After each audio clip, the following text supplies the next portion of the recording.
Hi guys, welcome to another learning support video. Today we're going to be kicking off Math Mondays with something probably a lot of you have seen before, but if you are around grade 8 or 9, you guys would have probably just started learning about this thing, and it's something called the Theorem of Pythagoras. So first off, let's go look at who was Pythagoras. And Pythagoras of Samos was an ancient Greek philosopher who lived at around 500 BC. And he is well known for his forward-thinking political views that actually helped Aristotle and Plato create what is now known as modern democracy. However, it was more his findings in mathematics that kept him remembered throughout the ages, with his discovery of the golden ratio, which we'll probably do in some other video, and the theorem of Pythagoras being some of his most notable discoveries he ever made. So how exactly does this theorem work? And Pythagoras states that when there's a right angle in a triangle, the square found on the longest length of the triangle is equal to the sum of the squares on the other two sides of the triangle. And it is written in the equation form h squared equals a squared plus b squared. But what do these symbols actually mean? So let's start with h. H is what is known as the hypotenuse, and that is what Pythagoras was talking about when he is talking about the longest length of the triangle. The hypotenuse is always the longest length, and it's always opposite the right angle of the triangle, guys. So those are the two important things to remember. Okay, then the other two things that we look at is a squared and b squared, and that is just relating to the legs of the triangle, guys. And it doesn't matter which one you say is a and which one you say is b. You could say this one is a and this one is b, or you could say this one is a and this one is b. It really doesn't matter, just as long as you know that the hypotenuse squared is on one side of the equation and then the square of the two legs is on the other side of the equation. So let's go see if we can go understand how this equation actually works. So look at this following triangle. You'll see that it has the hypotenuse with a length equal to 5 units, and the two legs are equal to 3 and 4 units respectively. So now what we do is, to fully understand what is happening in this equation, is that we draw a square on each side of this triangle, with the square's sides being the length of whichever side you're drawing it on. So you see here on the hypotenuse, we have this big square, this 5 by 5 square, because the hypotenuse had a length of 5, so then therefore this length is equal to 5, this length is equal to 5, this length is equal to 5, this length is equal to 5.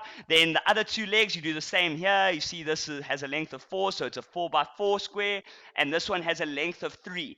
And now, what this thing actually states is that if we count up all these little blocks here, the blocks on the hypotenuse, so this big square, is equal to the blocks of these two added together. So let's go see what we can do. So we know this is a 5 by 5 square, so we know if we multiply 5 by 5, we'll get 25 blocks in this square. Okay, so now we have h squared. Now let's go look at a squared. Okay, so here we have the square here. It's a 4 on one side, 4 on the other side. 4 by 4 is 16. And now let's look at last time. It's 3 by 3. 3 by 3 is 9. So we know 16 plus 9 is also equal to 25. So this does actually work. So let's go look at how we could have done this mathematically, and it literally works the exact same way, guys. So you see here we take the hypotenuse, you say 5 squared because it's 5 times 5, and then you take the other two sides, so 3 squared plus 4 squared. So therefore you get, because it's 5 squared, you get 25 is equal to 9, because this has 9 blocks, plus 16, that has 16 blocks. So therefore, 25 is equal to 25, therefore proving that Pythagoras obviously does work. So now that you've got a little idea of how Pythagoras works, let's go see if we can actually go do an example that uses Pythagoras. So let's look at the following example. Let's say that we're trying to get to the top of a 12-meter high wall, and we only have a ladder that is 13 meters long.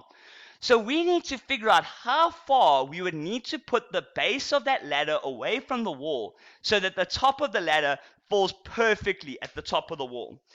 And to do this, what we'd first do is that we have to redraw this diagram in the form of a triangle.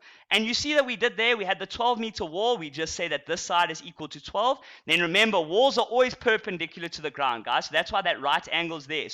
But we didn't know how far we were going to put the ladder there. So we just put the second leg, A, is equal to question mark, because we don't know it yet. And then we know the hypotenuse is equal to 13, because we have a 13-meter long ladder.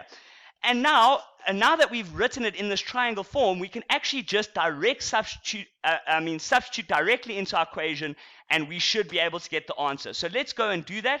So we have h squared is equal to a squared plus b squared.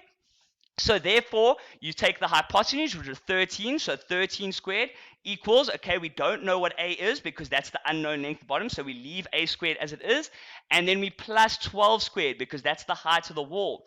So then therefore, just by reorganizing the equation, you find that a squared is equal to 13 squared minus 12 squared, and we just did that by moving this plus 12 squared over to the other side. So then therefore, we find that a squared is equal to 169 minus 144. So then carrying on from that, so if you substitute 144 from 169, you find a squared is equal to 25. Square both sides, you find a is equal to 5. And so, as you can see, Pythagoras can be very useful in solving many real-life geometric problems. And you'll learn later, it also opened many doors in discovering a newer form of triangle mathematics called trigonometry. Thanks for watching another learning support video, guys.